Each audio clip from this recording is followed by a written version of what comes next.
Welcome to the Shit Slinky Made Me Watch. I'm your host, KC, here with another shitty review about shitty horror films recommended by that sumbitch Slinky.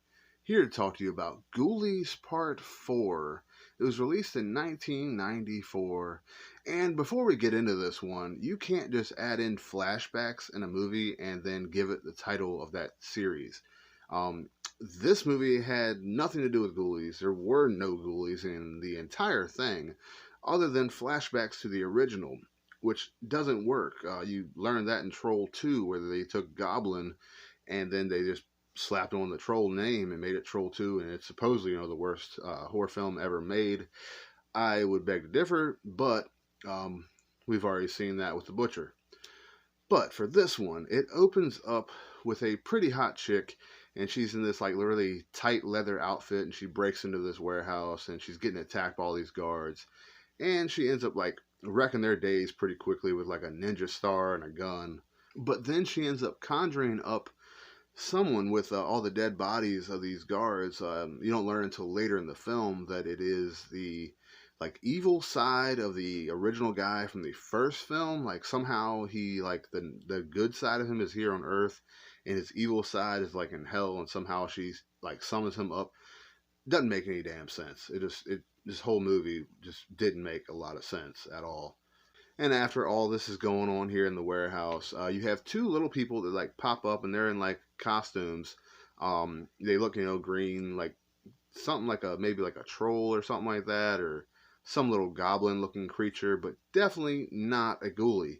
Ghoulies are different puppets, and they have a certain way they look in each film. This one didn't have any ghoulies in it the entire time, other than the flashbacks. There wasn't even a toilet to like put in this film, which is something that they did in every one of them. Also, once again, this movie seems like they basically just like slapped the Ghoulies name on it, but the original guy from the first film was in it, so I don't really know what they were trying to do with this. And then a little bit later on, there's this like robbery going on, and this one cop, he's giving like hand signals to his partner to try to explain he needs to call for backup, and he just can't get it for some reason. This movie just has a lot of dumb comedy in it. Not much horror really, just a lot of stupid shit. And then once again, we have this hot chick popping up for no reason at all in the tight leather outfit. I don't know why she's just there for no reason. She just pops up right there at the store outside for a few seconds. They do that a lot in this movie. I don't really get it, but yeah, she just pops up very often. And then there was a flashback, like I was saying earlier. This flashback goes back to the original film, and you see the Ghoulies, and they look nothing like they do in this film. In this one, they're basically like some, I don't know, like exactly what they are. They're not ghoulies. In this movie, they're just some type of troll-looking thing, and they are little people that are dressed up in costumes. They're not like the puppets at all, like you would see in any of the other films. So they really shit the bed with this one. I don't really know why they would not have gone with the original Ghoulies look to at least have some Ghoulies in the movie. Not having any ghoulies in the film at all, it isn't a fucking ghoulies film. It doesn't make any sense to me. Putting flashbacks into something doesn't make it that film. It doesn't make it fit into the series just because you have flashbacks. Like it, like if they would have called this something else, anything else, it probably would have went over a lot better than it did. And then these little creatures, I won't really call them ghoulies because that's not what they were, but they hide in the back seat of this cop car, and eventually he does stop, and they start trying to like get the car to start and different things, and somehow they accidentally shoot off his shotgun and blow a hole in the roof of his car, and then they just take off running down the street.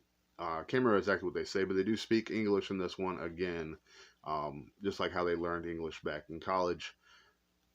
It doesn't make sense at all. These aren't ghoulies. These are like just some strange looking creatures. Um, they could have put them in a different kind of film and made it like a comedy. That probably would have worked out a lot better than this. And then once again, we have some more of this hot chick in black leather just popping up for no reason at all. Oh, damn! I guess it's time for the shit break. Now, if you don't know what the shit break is, this is where we take a quick break in the show to allow you to get your thoughts or comments onto the show. All you have to do is comment on the discussion thread posted in our Facebook group, Horror After Midnight, and you'll be able to get your thoughts onto the show. First up, we have Randall Fahey, the only bad Ghoulies movie, basically unwatchable. I will have to disagree there. The original and part four were both shit. The second and third one were nowhere near as bad as this one and the original.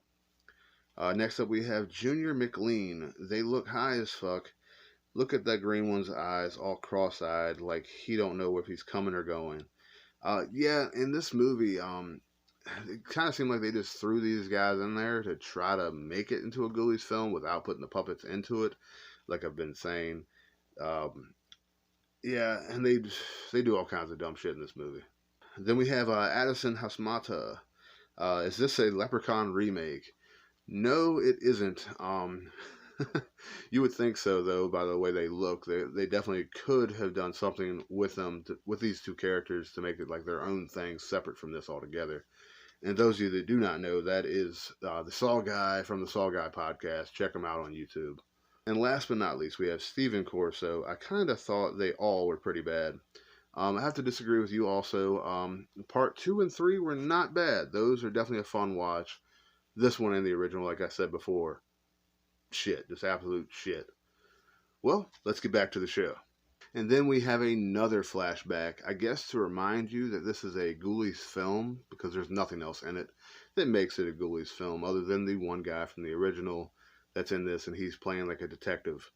A little bit later on, we have some more stupid shit. This time, a car possession. This movie is kind of just all over the place with dumb shit. A little bit later on, these wannabe ghoulies basically see this girl that's getting mugged or trying to be robbed or whatever by this guy, and they're trying to go and find some weapons before they can go help her. But there you see this ad up on the telephone pole that's looking for movie extras, and they pull off a number off of that so they can try to get them into another movie. Later on, a fight breaks out back at the warehouse, and it's basically the detective and his partner. They get into a fight, and then you see that the main detective guy, he gets his powers back somehow, and like shoots these balls of lights at the dude, and he just disappears.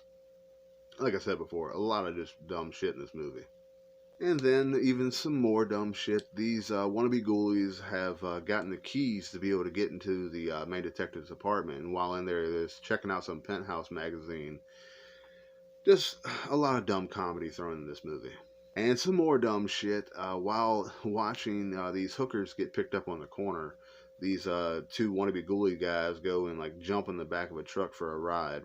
A little bit later on, while stopped at a stoplight, the guy that picked up the hookers and the ghoulies, he throws a used condom out his window and ends up landing in the lap of the detective's boss. It's like his ex-girlfriend or whatever, and she starts freaking out. Just a lot of dumb comedy, and yeah, I would have been pretty pissed off too if somebody threw a used condom on me. But it's just a little over the top, a little too much comedy in this movie to make it. It's supposed to be a horror film. It's just way too much comedy, dumb shit in this movie. And it turns out that all of this shit is happening because of a pissed off, crazy ex-girlfriend. Moral of the story, be careful who you sleep with. They might try to kill you. But overall, for this one, the acting was not bad. They just had a lot of dumb shit in this movie that made it way more comedy than it was a horror film. They should have laid back on the comedy a little bit more. Put some actual ghoulies in the movie would have helped. Just having flashbacks with ghoulies in it doesn't make it a ghoulies film. Overall, this one, in between this one and the original, were the two worst of the entire series. For this one, I give it one shit stain. Case says check it out. We'll be back next time with a commentary on Hack-O-Lantern. As always, I'll see you guys next time. Stay classy, folks.